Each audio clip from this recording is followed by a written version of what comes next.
Welcome to BBC Sports Scotland with me, Jonathan Sutherland, and this man, Stephen Thompson. Hello, Stephen. Hello, Jonathan. We're in the BBC Scotland canteen here at Pacific Quay in Glasgow. A glorious sunny day here. Very wintry though, Stephen. Did you have to scrape your car? I did, actually. In fact, no, I sprayed it with the spray thing. You're well prepared. Always. For winter. You know that. Yeah, it's too cold though, but it's lovely. Lovely day.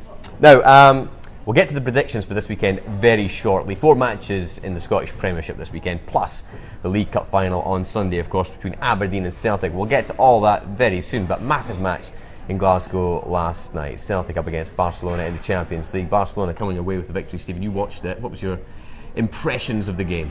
The result was expected. I thought that Celtic did as well as they could have done. I thought they were actually brilliant in the match. They had a couple of really decent chances, especially at the start of the second half.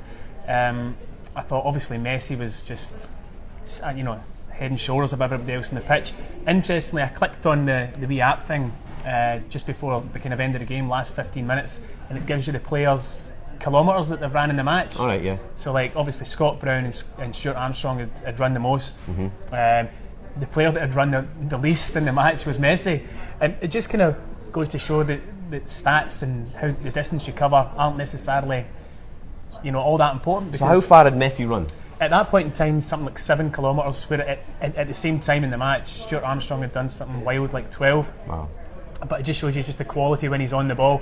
I thought he was outstanding. But, Celtic can be proud of the effort they put in. It was certainly a much better performance than the game in the new camp, where they lost 7-0, obviously. And it was just about right. I thought, obviously, Barcelona were a wee bit wasteful. Suarez probably should have scored. Great save from Craig Gordon. Yeah. In fact, an unbelievable save from Craig Gordon. But they shouldn't be too disappointed with their performance. I thought the performance was a good performance from Celtic, but they're just so unbalanced. I mean, Barcelona are just... I suppose that Barcelona are a wee bit like to Celtic what Aberdeen are to Celtic, if you like. The gap between the two sides is massive. We'll get to the League Cup final very shortly. Let us know your comments, your questions, your suggestions in the comments underneath the video. Let us know with your emojis as well. We'll try to get through them, as many of them throughout the chat as we can. But let's kick on with the predictions, Stephen. Right. In terms of this weekend, Partick Thistle versus Rangers, first match of the weekend. You are going to be there, 12:15 kickoff on Saturday, and I know you have got a fantastic statistic for this one, don't you? I do. Remember last week's 1996 statistic? How could I forget? Well, this week... So, Partick have not beaten Rangers since 1993. And an extra bit of trivia. Yeah. Do you know who was Christmas number 1 in 1993? The Shaman. The Shaman? Were they ever Christmas number 1? Such shouts that. The Shaman? Yeah, that's what I'm going You with. think, well, firstly, were they a Christmas number 1? I don't think so. Anyway, it was Mr. Blobby. No way! He was Christmas number 1 the last time Wow. Partick beat Rangers, 1993. That could be the outro music for Sports Scene this weekend. It probably should be. It will be. It probably Yeah, should be. it will be. Anyway, so obviously I'm going to go for a Rangers win on the back of that stat. I'm going to go for Partick 1, Rangers 2. Partick 2 defeats in a row. They're only 1 point off the bottom of the league, so things aren't looking that rosy for them. And Rangers have a chance with Aberdeen not playing because of the League Cup final to go clear in second spot. Okay. So I think that will be fuel enough for Rangers to win the game 2-1. 2-1 to Rangers for that one. Okay, next up, Hearts versus Motherwell, a 3 o'clock kickoff at Tynecastle on Saturday afternoon. Stephen, do your worst. I've got Hearts 2, Motherwell 0. Okay. Reasons for this are, in the last 2 fixtures last season at Tynecastle, the aggregate score was Hearts 8, Motherwell 0. Okay. So obviously there's a wee problem with Motherwell travelling through to Hearts. Hearts have been a wee bit disappointing. Only 3 points from the last 12 available. Yeah.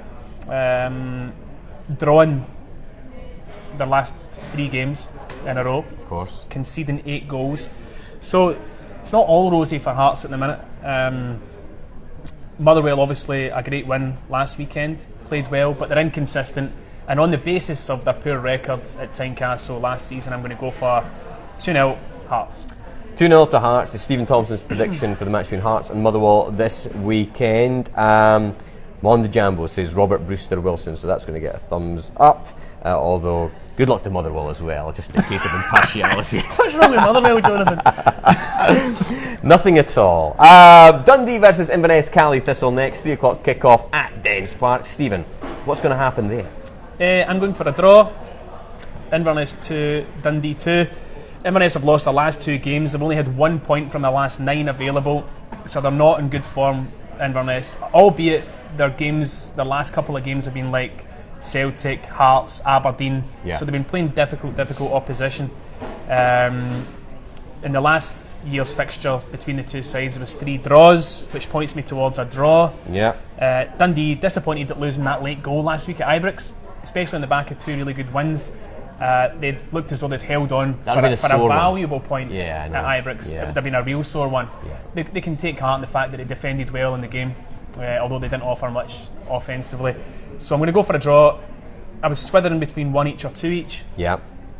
I think I'm going to go for a 2 each draw between Dundee and Inverness. Oh God. Joanne Thompson asks, prediction of a tennis score between you two if you ever arrange a date, a tennis date that is.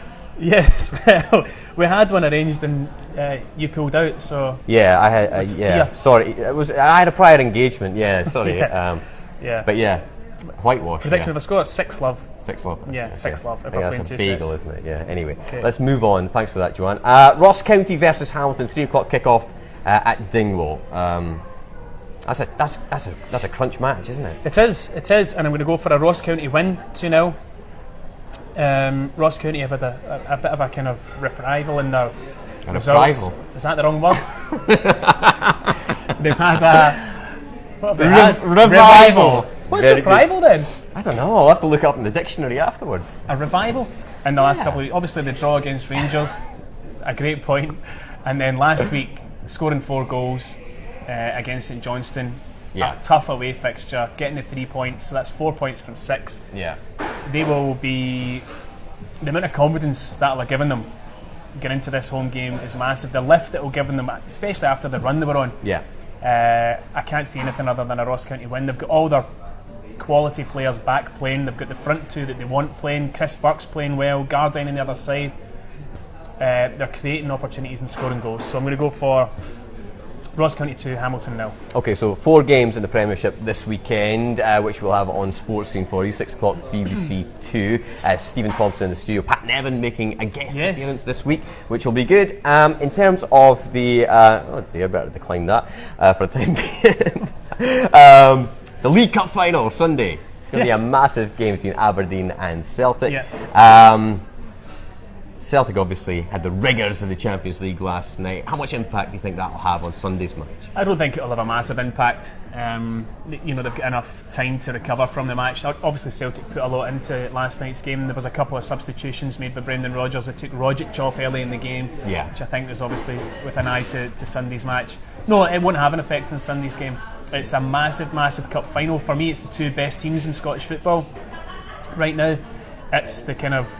It reminds me of a massive cup final. You know, when you were younger and it was always a Rangers Aberdeen or a Celtic Rangers. It's the billing for a massive cup final. Yeah. And I'm really looking forward to it. I think, as I said, the gap between Aberdeen and Celtic is obviously a big gap in terms of finance and budget.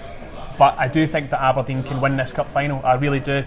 For them to do that, they're going to have to step off the bus, every one of them, believing 100% in their hearts that they're capable of winning that game. Any self-doubt, you're as well forgetting it. Yeah. And you can be guaranteed that Derek McInnes and his staff will have been fastidious in their preparation. Every single stone would have been turned over in terms of looking at Celtic's last games, looking at any weaknesses in the Celtic team. They'll have been spending the whole week going over different scenarios and shapes. Aberdeen will be as prepared as they possibly can be. So, I mean, there's one here from Ben Sutherland who says, what do you think Aberdeen have to do for their best chance to beat Celtic? And Michael Stewart on the programme last weekend has been talking about how they must start with Adam Rooney and James Maddison, who obviously Derek McInnes left out in the league game. Yeah. They need to start. Is that your feeling? I think you've got to get your best players on the pitch, and I certainly think Adam Rooney and Maddison are 2 of those. I think they're going to need big performances from other parts of this pitch. I think they're going to need a big performance from Joe Lewis. Yeah. You saw how he made the best save I'd ever seen in my life against Celtic in the last game. And you stand by that? I stand by that. So Joe Lewis is going to have a massive game. That's a fact, because Celtic will create opportunities. I think Graham Shinney is going to be pivotal to Aberdeen, holding the midfield. Rooney, and a player who I think will be massive will be Johnny Hayes. Yeah. Celtic are probably at their most vulnerable when they're attacking you, and Aberdeen for me are a very good counter-attacking side. So it's that transition between when Aberdeen are defending and they're blocking out Celtic and making them play across the side of the pitch, and then Celtic overcommit. How quickly can Aberdeen turn that into attack? And I think they're out with Celtic, the best team in the league at turning defence into attack with a quick transition. And Johnny Hayes, he's on fire at the moment. We obviously featured him on Sports Scene last weekend. A few predictions coming through here. Blair says Celtic 3, Aberdeen 1. Stephen Traynor says the same as that, 3-1 to Celtic. Stuart Comrie, Celtic fan, goes for Celtic 4-0. Look, I mean, Celtic are obviously clear favourites. Celtic, if Celtic play to their capabilities, if all of their players reach the levels that they can reach, Celtic should win the match. Sure. Well, but tying into that point, Robert Brewster Wilson says the Dons should do the Cup. Celtic will be tired, but you're not buying that, No, are they you, won't be Stephen? tired. It's a cup final, and it's early in the season. They've had 3 days to recover, so that doesn't wash. Okay, let's get a few more of these ones. A few more questions about Celtic being tired. I think you've pretty much categorically gotten rid of that. Ross Gillen asks, why did you shave the beard off, Stevie? Good question. Because my mum doesn't like it. Seriously? Yeah, she doesn't like it, so she gives me sticks. So I got a text on Sunday night saying, get the beard off. You happy with the results? Yeah, and a haircut. Yeah. I'm looking younger than you. Well, you are younger than me. By what, like a year? I'm looking far younger than you. Slightly younger. Okay, I'll settle for slightly. Anyway, thank you very much, Stephen. It's been a pleasure as always. Brilliant. Here we are in the BBC Scotland canteen, soon to be imbibing some cappuccinos or something. Yes, my I think it's your shout turn. this week. It is, yeah, sadly. Thanks very much for joining us for this predictor. We'll get the other predictions up later on at the BBC Sports Scotland website as well. And do join us for Sports Scene on Sunday night, 6 o'clock, BBC 2.